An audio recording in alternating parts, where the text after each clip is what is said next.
हमें बचपन से लेके बुढ़ापे तक यही ट्रेनिंग दी जाती है कि हमें हर बात का, हर सिचुएशन का जवाब खोजना है, लेकिन हमें कभी भी ये नहीं बताया जाता कि हमें अच्छा सवाल कैसे पूछना है।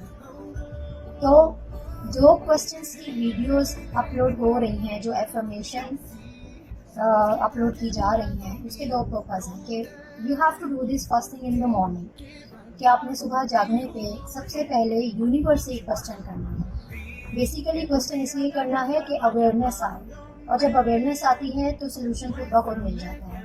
लेकिन आपने क्वेश्चन पूछ के यूनिवर्स के लिए ओपन एवेन्यू छोड़ देना है। आपने वेट नहीं करना कि मैंने ये सवाल पूछा है तो अब इसका जवाब मुझे कब मिलेगा, आज मिलेगा, आज रात मिलेगा, कल सुबह मिलेगा, कब मिलेगा। आपने सिर्फ सरेंडर करना है यूनिवर्स को, और आप देखेंगे कि वक्त गुजरने के साथ साथ आपके सामने ऐसे रास्ते बनना शुरू हो जाएंगे, ऐसी अपॉर्चुनिटीज़ क्रिएट होना शुरू हो जाएंगी कि जिसके थ्रू आपको आपके पूछे गए क्वेश्चन का सब जवाब मिलना शुरू हो जाएगा।